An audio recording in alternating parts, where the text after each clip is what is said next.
जय बाबा स्वामी, जय आत्मेश्वर। हिमालय का समर्पण योग भाग 1 का आज 29वां दिवस है और हम हैं पृष्ठ क्रमांक 217 पर। गुरुदेव कहते हैं, कभी-कभी लगता है कई शिष्य अपने गुरुदेव के शरीर के अति निकट होने के कारण गुरुदेव को अनुभव नहीं कर पाते हैं, क्योंकि पुस्तक जिस प्रकार आंखों से चिपकाकर पढ़ी नहीं जा सकती है, वैसे ही गुरुदेव के शरीर के सानिध्य में अनुभव नहीं किया जा सकता था। और अनुभव करने के लिए गुरुदेव से पर्याप्त दूरी बनाना अत्यंत आवश्यक होता है। शिष्य यह बात समझे या न समझे, गुरुदेव तो यह बात जानते ही हैं। इसलिए गुरुदेव अपने शिष्य को सदैव दूर ही रखते हैं। मेरा सारा समय इन सब बातों में कब बीत गया पता ही नहीं चला, और अब रात काफ़ी हो गई थी। मैंने सोने का निर्णय किया। कल सुबह उठकर आश्रम की सफाई करने का कार्यक्रम मैंने सोचकर रखा था, इसलिए सुबह उठना आवश्यक था और सुबह उठने के लिए जल्दी सोना भी आवश्यक था। फिर मैं कब सो गया पता भी नहीं चला। सुबह सुबह उठा और अपने आश्रम की सफाई के कार्य के लिए जुट गया। पहले जो कुछ लकड़ियां ऊपर से गिरी थी वे हटाई, फिर जो पत्ते सूख कर गिरे थे वे हटाए और फिर झाड़ू लगाने का कार्य किया। झाड़ू लगाने का कार्य मैं सदैव देर से करता था, ताकि थोड़े उजाले में साफ सफाई अच्छे से हो सके, और उजाला भी हो ही रहा था। सब पक्षी चहचहा रहे थे, वे भी कार्यक्रम बना रहे थे। आज दाना चुगने कहाँ जाना है, मैंने उनके व्यवहार से ही यह जान लिया था। कई दिनों से मानव बस्ती से दूर था और इस जंगल में भी सैकड़ों मीलों तक कोई भी मानव बस्ती नहीं थी, और इसी कारण मुझे विचार भी नहीं आते थे। सदैव निर्विचारता की, शून्य की स्थिति बनी रहती थी। पर पता नहीं क्यों उस दिन लगा कि गुरुदेव कह रहे हैं, विचार एक छूत की बीमारी है जो एक शरीर से दूसरे शरीर को लगती है, और यह बीमारी दिखती भी नहीं है। प्रत्येक व्यक्ति का एक निजी आभा मंडल होता है, लेकिन वह आभा मंडल अगर आसपास के सामूहिक वैचारिक प्रदूषण से दूषित हो जाए, तो हमारे उस दूषित हुए आभा मंडल के कारण हमें विचार आते हैं, और हमारे आसपास जो लोग रहते हैं हम उनके विचारों से प्रभावित हो जाते हैं, क्योंकि प्रत्येक मनुष्य अपने विचारों से हवा में एक प्रकार का प्रदूषण करता है, और जब एक ही प्रकार का प्रदूषण वातावरण में हो तो हम उस खराब वातावरण से प्रभावित होंगे ही, क्योंकि भीड़ में हमारा अस्तित्व छोटा हो जाता है और भीड़ का बड़ा। भीड़ भरे स्थान में हम अपना अस्तित्व ही खो बैठते हैं। फिर हम ही अपने आप को जान नहीं पाते हैं कि हम स्वयं क्या हैं। जो आसपास का समूह सोचता है वैसा ही हम भी सोचते हैं। हमारी सोच उनसे अलग नहीं होती। जो भीड़ सोचती है वैसा ही हम भी सोचते हैं। यह सब इसीलिए होता है क्योंकि हमारे आभा मंडल पर अन्य मनुष्यों के आभा मंडल का प्रभाव पड़ता है, और उस प्रभाव में स्वयं का निजी प्रभाव ही समाप्त हो जाता है। इसीलिए हमारे यहाँ अच्छी संगत का बड़ा महत्व बताया गया है। वह इसीलिए बताया गया है कि हम जिन लोगों के सानिध्य में रहेंगे, उनके विचारों का प्रभाव तो हमारे विचारों पर पड़ेगा ही, क्योंकि विचारों की भी सामूहिक शक्ति होती है। जो लोग सोचते हैं वह हम सोचते हैं, इसीलिए किसी स्थान विशेष में हम पाते हैं सभी लोग एक जैसे ही विचार रखते हैं। कोई विचार बार बार सुनने पर वे उस व्यक्ति के भीतर समा जाते हैं। इसीलिए मनुष्य के जीवन में सफलता या असफलता मिलना बहुत सा इन विचारों के कारण भी होता है, क्योंकि अच्छे विचार करेगा तभी तो अच्छे कर्म करेगा, और अच्छे कर्म करेगा तभी तो अपने जीवन में सफल होगा। वास्तव में अति विचार करना या निरर्थक विचार करना या नकारात्मक विचार करना, ये सब विचारों की बीमारियां हैं। वे मनुष्य को इन विशिष्ट विचारों की संगत से लगती है। वास्तव में प्रत्येक विचार मनुष्य की ऊर्जा को कम करता है। मनुष्य अपने जीवन में सबसे अधिक ऊर्जा इन विचारों पर ही खर्च करता है और इस बात का मनुष्य को पता भी नहीं चलता है। अपनी शक्ति, अपनी ऊर्जा नष्ट न हो, इसलिए ऋषि मुनि जंगलों में जाकर ध्यान साधना करते हैं। मनुष्य के विचार ही अप्राकृतिक है, इसीलिए जब भी वह प्रकृति की गोद में जाएगा, उसके विचार समाप्त हो जाएंगे। इसीलिए अपने स्वयं के क्या विचार है, यह मनुष्य को प्रकृति की गोद में जाकर ही पता चलता है। वास्तव में तो प्रकृति की गोद में विचार कम होते हैं और धीरे धीरे समाप्त ही हो जाते हैं। जिस प्रकार वैज्ञानिक बाहर की खोज करते हैं, चंद्रमा पर जाते हैं, मंगल ग्रह पर जाते हैं, वैसे ही कुछ ऋषि मुनि अपने भीतर की यात्रा करते हैं। लेकिन भीतर की यात्रा पर जो लोग जाते हैं, वे भीतर की यात्रा का वर्णन नहीं कर पाते हैं, दूसरों को अपना अनुभव नहीं बता पाते हैं, क्योंकि वे बताने की स्थिति में ही नहीं रह पाते हैं। इसीलिए इस भीतर की यात्रा के बारे में किसी को कुछ भी पता नहीं है। इसीलिए सामान्य मानव समाज इस सजीव ज्ञान से अनभिज्ञ है। सजीव ज्ञान का एक बहुत बड़ा भंडार भरा पड़ा है। जिस सजीव ज्ञान के भंडार से मनुष्य अनभिज्ञ है, इस सजीव ज्ञान को पा लेने के बाद फिर कुछ शारीरिक कर्म करने की इच्छा ही समाप्त हो जाती है। इसीलिए इस अनुभव को लिखना या बताना, ये दोनों ही कार्य नहीं हो पाते हैं। मुझे उस दिन लगा, सजीव ज्ञान का कितना बड़ा भंडार इन मुनियों के पास है। यह भंडार लेकर ये एक दिन इस दुनिया से चले जाएंगे और दुनिया को इस भीतर की यात्रा का पता भी नहीं चलेगा। मैंने मनी मन प्रार्थना की, गुरुदेव, इतनी सारी शक्तियां लेकर आप इस घने जंगल में बैठे हो। इस घने जंगल में आपकी इच्छा के बगैर कोई आ नहीं सकता है, और जब सामान्य मनुष्य यहाँ आएगा ही नहीं, तो ये ज्ञान उसे मिलेगा कैसे? क्योंकि आप तो कभी इस जंगल से समाज में जाओगे ही नहीं। आज मानव समाज बहुत दुखी है, बड़ा परेशान है। इन विचारों के माया जाल में आज सारे विश्व का मानव समाज फंस गया है, और इस माया जाल में से यह समाज निकलने की चेष्टा कर रहा है। इन दुखों से, इन परेशानियों से निजात पाने के लिए मानव समाज तड़प रहा है, और इससे निकलने के लिए उसके पास जो साधन उसे मिलते हैं, वे अपनाता है। कई लोग हैं जो पूजा पाठ करते हैं, कुछ लोग मंदिरों में जाते हैं, कुछ हवन करते हैं, कुछ लोग जाप करते हैं, यानी भीतर जाने के लिए मानव प्रयास कर रहा है। भीतर भी जाना चाहता है, वह शाश्वत आनंद की प्राप्ति करना चाहता है। कभी कहीं बड़ी भारी पूजा करके आरती के समय एक क्षण भी शाश्वत आनंद मिलता है, तो एक क्षण को ही पाकर खुश हो जाता है। कोई अलग तरीकों से खोजने की कोशिश कर रहा है, तो कोई इस भयानक स्थिति से भागने की कोशिश कर रहा है, और इस भयानक स्थिति से भागने के लिए व्यसनों का सहारा ले रहा है। कोई शराब पी रहा है, तो कोई गांजा पी रहा है, कोई वैश्यागमन कर रहा है, संभोग में एक क्षण में अपने आप को भुला रहा है, यानी अपनी तकलीफों को भुलाना चाहता है। और इस प्रकार से परिस्थिति से भागना पलायनवाद है, और यह इस परिस्थिति से पार होने का मार्ग नहीं है, और उस शाश्वत आनंद की प्राप्ति का मार्ग ही समाज को पता नहीं है। गुरुदेव, आप सब कुछ जानते हैं। मैं किसी परिस्थिति से भागकर आपके पास नहीं आया हूँ, और न ही किसी शाश्वत आनंद की खोज में आपके पास आया हूँ।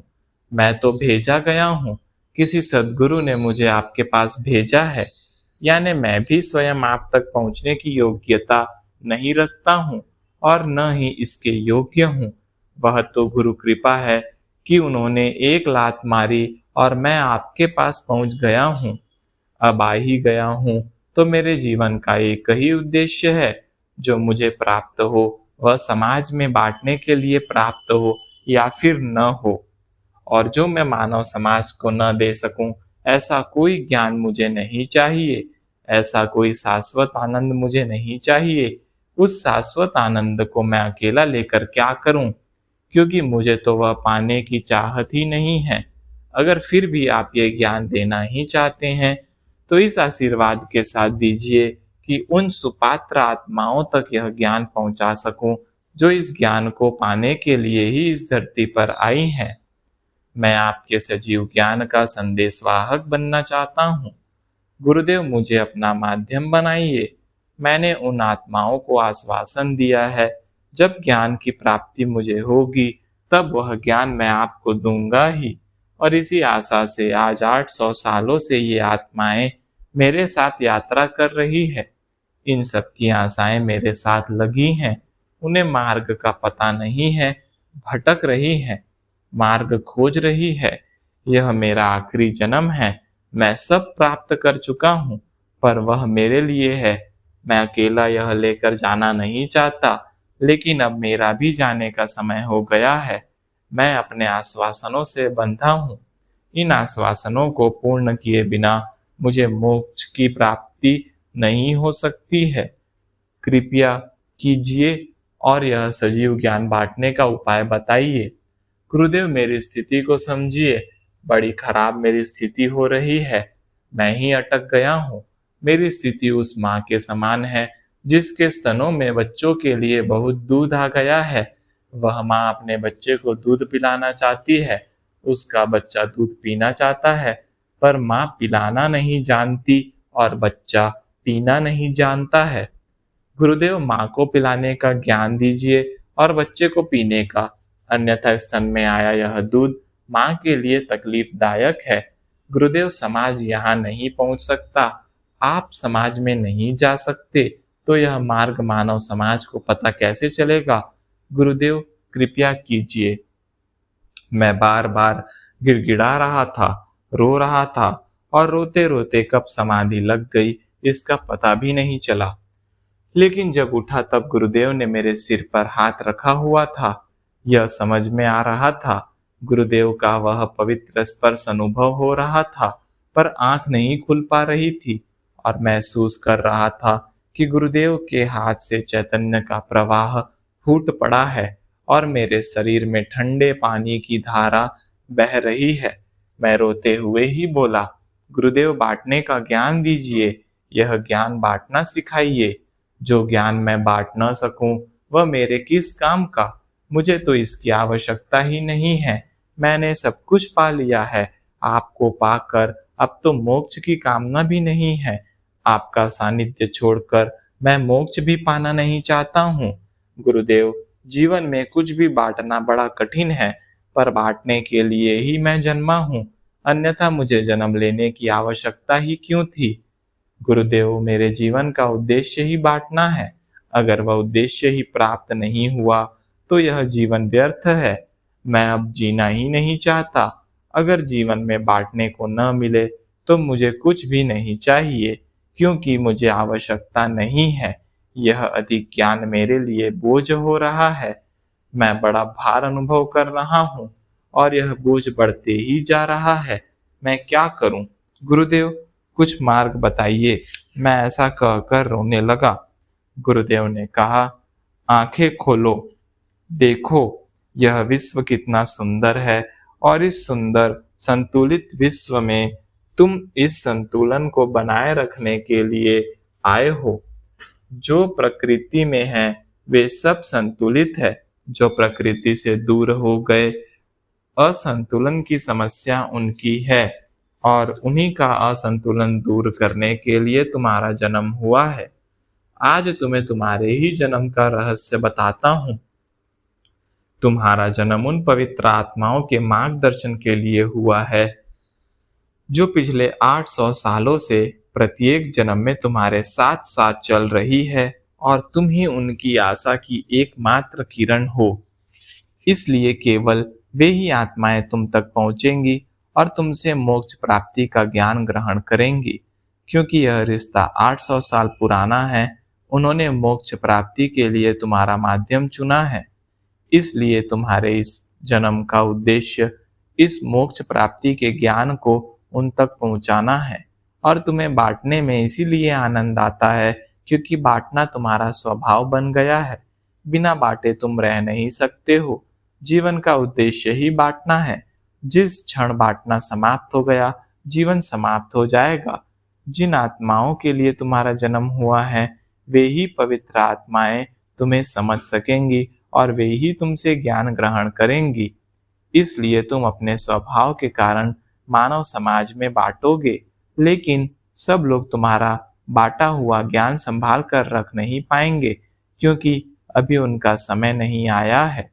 इसलिए समाज में यह ज्ञान पाने वाले और इस ज्ञान को संभाल कर रखने वाले लोग कम ही होंगे जो यह रख पाएंगे।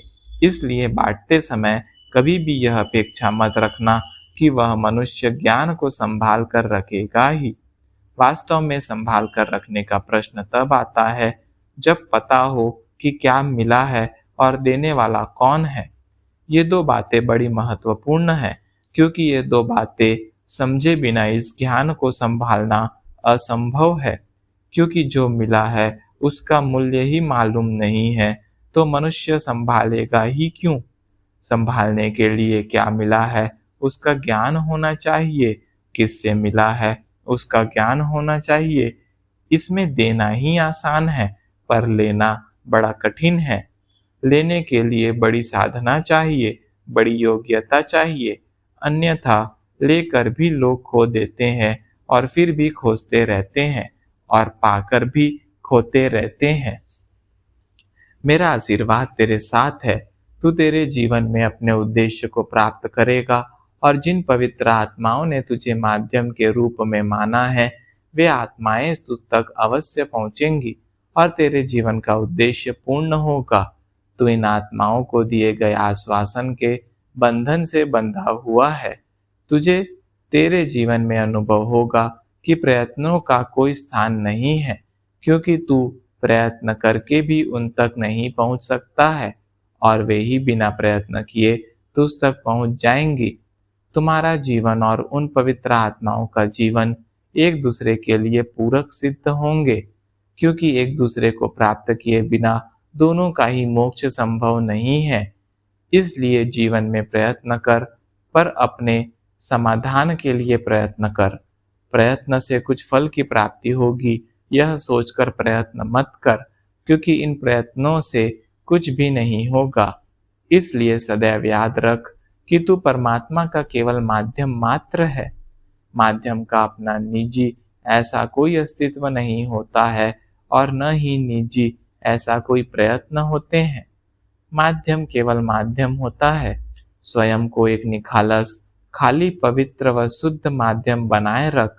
यह स्वरूप बनाए रखने में तू जितना सफल होगा, उतना ही एक माध्यम के रूप में तुझसे कार्य होगा, या तेरा उतना ही अधिक उपयोग होगा, क्योंकि वह उपयोग ही तेरे जीवन का उद्देश्य है। माध्यम के सदैव दो सिरे होते हैं। एक सिरे से वह पाता है और दूसरे से वह देता है। हम में और तुझ में अंतर है। हमारा देने वाला सिरा भी एक ही होगा और पाने वाला भी एक ही होगा। हमारे पास आत्माओं की सामूहिकता नहीं है। एक आत्मा से प्राप्त किया और एक आत्मा को दिया, बस इतना ही जीवन है। लेकिन तेरा ऐसा नहीं है। तुझे देने वाली आत्माएं भी अनेक है और पाने वाली आत्माएं भी अनेक है। इन देने वाली आत्माओं की सामूहिकता के कारण ही पाने वाली आत्माओं की सामूहिकता हो जाएगी, और जहाँ सामूहिकता होगी वहाँ पर उनका अलग अस्तित्व ही विलीन हो जाएगा।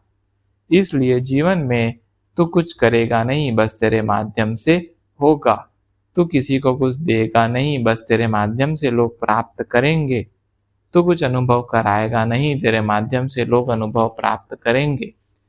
एक गुरु हो तो उनके विशेष अनेक शिष्य होते हैं, और तेरे तो अनेक गुरु हैं। अनेक गुरुओं का अपने शिष्यों तक पहुंचने का माध्यम तू ही है।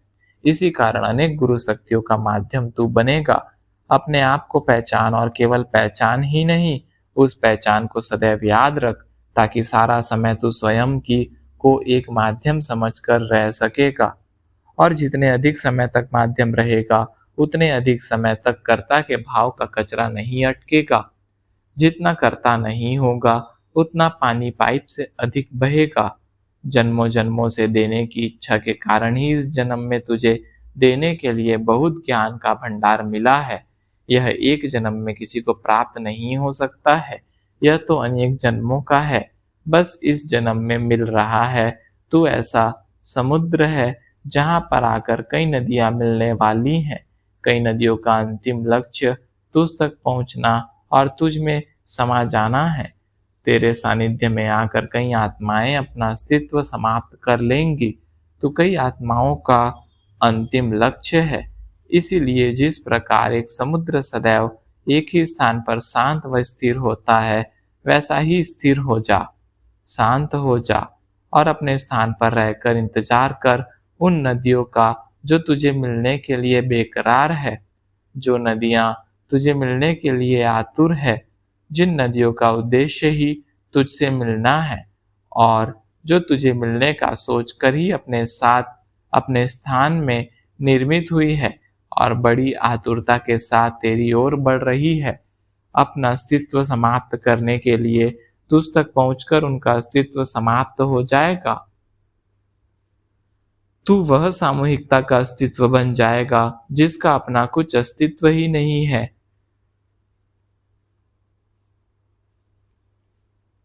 जिस प्रकार से नदी जब समुद्र में मिलती है तो समुद्र की भरती ज्वार ही नदी के मिलने में रुकावट होती है। समुद्र के ओहटी भाटा में ही एक खाली जगह मिल जाती है नदी के प्रवेश के लिए और नदी समुद्र में प्रवेश कर जाती है।